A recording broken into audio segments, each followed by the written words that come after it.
పొందాలి. పొందితే మీకే బాగుంటుంది. అందుకని మీరు ఇప్పటికైనా విని మీ అభిప్రాయానికి వస్తావా? మందిరంలో అందరూ అలా అనుకుంటారు, ఈ మందిరం ఎందుకు, ఇది ఇంతసేపు ఉంటుంది, హాయిగా ఉంటే బాగుంటుంది అని అనుకుంటారు. కానీ చివరికి చూస్తే మనం మోసపోతున్నాం, మనకి తెలియట్లేదు. కనుక మనం అందరము యేసుని శిష్యులం. ఆయన చెప్పినట్టే మనం చేయాలి. కనుక ఆయన మీరు ఎప్పుడైనా వెంబడించండి మీరు అని బైబిల్ చెప్తుంది. మీరు ఈ బైబిల్ చెప్తున్న మాట విని మీరు కూడా యేసు ప్రభు సన్నిధిలో రండి. ఎందుకంటే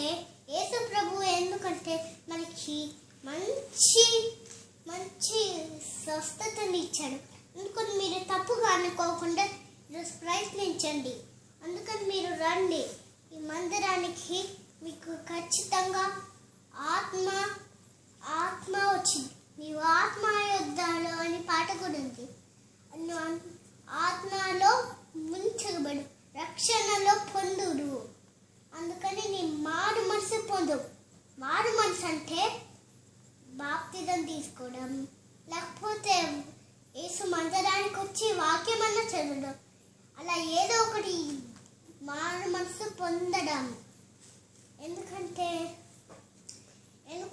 యేసు మనని రక్షించాడు, కానీ పాప పోయి కాపాడుతాడు. అందుకని పాప వెళ్ళేందుకంటే ఆయన తన స్వర్గాన్ని విడిచి భూలోకానికి వచ్చాడు.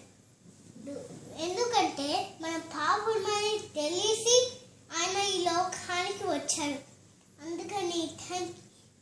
అందుకని మనం రోజు పొద్దున్న లేచి నువ్వు good morning mummy, good morning daddy అని చెప్పడం కాదు.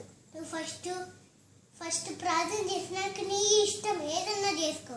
ఫస్ట్ మాత్రం ప్రార్థనలో మోకించాలి. నువ్వు యేసయ్య తండ్రి అని పెద్ద మాట చెప్పక్కలే, ఒక్క మాట చెప్పు చాలు అని ఇక్కడ బైబిల్లో రాసింది. అట్లానే యేసు మనకి మంచి రాజు.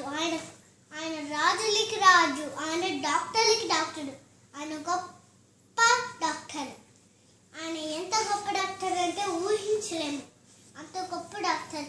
మీరు ఒకసారి ఆలోచించండి, బైబిల్లో రాసి